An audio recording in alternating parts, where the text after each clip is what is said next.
I'm Dr. Ofelia Tordesillas. I'm a pediatrician.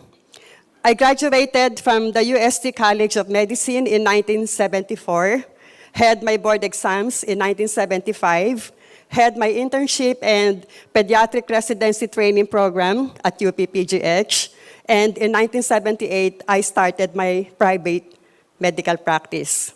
So go figure it out. I've been in practice for the past 40 years. And I am already actually semi-retired. So what is Himuhim? Himuhim is a natural functional health supplement with a specific immune function. And what does Himuhim stand for? Hemo is short for hemoglobin, H for hematopoiesis, or the process of manufacturing blood, I for immune or immunity, M for modulation, and Him, also in Korean, means strength. Okay. Yes. So, what is immunity? Immunity refers to the capacity or the ability of our body to recognize and destroy pathogens. So what are pathogens? Ito yung mga bacteria, viruses, fungi, and all those that can make you sick, that can harm our body. So immunity really is the ability to protect our bodies from harm, the ability to prevent our bodies from getting sick. So why take Himuhim? All of us need a very strong and healthy immune system. I don't know how many of you who are now present have heard me during the last Success Academy when I made mention that all of us, we are made up of trillions of cells, individually all of us, made up of trillions of cells. And of the trillions of cells, only 10% are human, 90% are bacteria. So we're only 10% human, 90% bacteria. And at any given time, there is that symbiotic relationship between the good and the bad. Meron silang ecosystem. But there has to be that balance of 80% good, 20% lang dapat ang bad. Ganon. So you can just imagine how our immune system is put to task. Kasi from within lang, ang dami na niyang kalaban eh. Ang dami ng bacteria.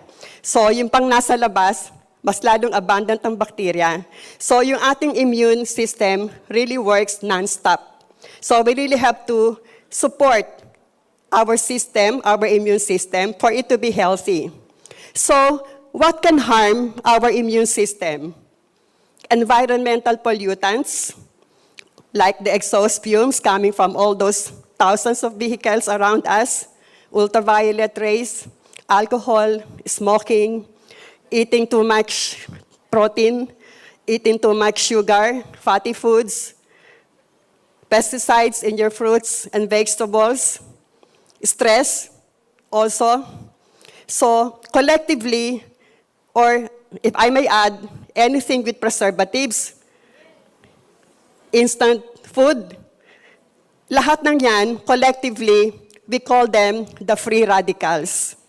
And if the free radicals are left unchecked, they will lead to oxidative stress or damage of our body. At pag nagkaroon tayo ng oxidative stress, yan ang nagiging sanhi ng premature aging, premature degeneration of our body, not only from the outside but also from within. Alzheimer's, heart disease, cancer, those are just examples. So siguro kayo din, madalas maririnig nyo, bakit ang bata pa noon may rayuma na? Bakit ang bata pa inatake na sa puso? Bakit ang bata pa na-diagnose na may diabetes, ganon? So, courtesy of oxidative stress, courtesy of a very unhealthy lifestyle, and stress is really the #1 cause of cancer nowadays. So, you really have to be careful. So, how can Himuhim help us? Himuhim can really help promote the recovery of our body against oxidative stress. If oxidative stress can lead to premature aging, bata pa, may wrinkles na, may rayuma na. Therefore, Himuhim can slow down the aging process. Yes. It can slow down the degenerative changes that may occur in your body. It has also been found out that Hemohim can activate our immune cells. Immune cells, the like of your white blood cells, lymphocytes, the natural killer cells, the cytokines, which all play a significant role also, not just in fighting infections, but is also in fighting cancer. So, yun ang kahalagahan. And hematopoiesis, as I mentioned earlier, this is the process of manufacturing blood. You can see in the slide, before and after taking Hemohim, you see a proliferation of the RBC population on your right, as influenced by Hemohim, because it has also been found out that Hemohim can activate your bone marrow to produce more blood cells and to increase the number of hemoglobin. It can also help boost stem cells which are very crucial to rejuvenation, repair, and anti-aging. Siguro marami kayong naririnig dyan na nagpa-stem cell para mas mukhang bata. Easily, that's 50,000 pesos per procedure. Sorry, hand. Ginagalaw. So anyway, you don't have to go through that process. You don't have to spend the 50,000 pesos. Hemohim will be enough. to boost those stem cells, to rejuvenate you. And then white blood cells. White blood cells are the cells of our immune system. They are very, very important because they are at the front line of our battle against infections. When our body gets assaulted by microorganisms, bacteria man yan, or viruses, the WBCs are really at the front line. Para siyang si Pac-Man that eats everything and anything that gets in the way until they explode at maging pus. Diba? Kaya nga pag minsan pagpa-urinalysis ka, WBC or pus cells, mga ganon. So, a patient with low white blood cell count is at great risk of acquiring infections. In the same manner, a cancer patient undergoing chemotherapy, the oncologist really make sure to monitor the WBC. Because in chemo, you not only kill the cancer cells, but also, including the WBC.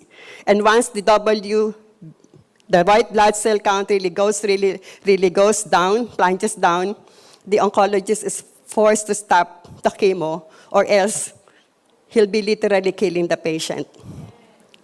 So, as shown in this slide, you compare Hemohim with all the other immunoenhancers, and you see Hemohim, how really superior it is compared to the other immunoenhancers. Let me share with you the story of my patient. He's 12 years old. He came to me with his mom, of course. Ang complaints, more than a year nang recurrent ang kanyang nose bleeding, and konting magsalita, may shortness of breath. That was April 24, 2017. I requested for a blood count. The reason why meron siyang shortness of breath, kasi anemic talaga siya. Look at his hemoglobin. It's only 9.2. Normal should be at 14 and up. The hematocrit, which is also the same as your hemoglobin, 28 yung kanyang hematocrit as against a normal of 42 and up. The WBC was dangerously low, and that's what really scared me. It was only at 3,400. Normal should be 5,000 to 10,000. The platelet count explains the more than a year recurrent nose bleeding. It's nandun siya sa low normal. The bracket should be 150 to 450. He was only at 164. Kaya siya nagno-nose bleeding. So I was tempted to refer him to the hematologist right then and there. But then I said, I would like to challenge him with him and see if it will work for you. Anyway, you've been through this for more than a year. What's another 2 weeks of trying to observe and monitor? So I placed him on Hemohim, 2 sachets a day, with instructions to come back after 2 weeks. But he came back more than a month, barely more than a month. And when he came back, 3 weeks na siyang walang nose bleeding, at kahit anong takbo niya, hindi siya hinihingal.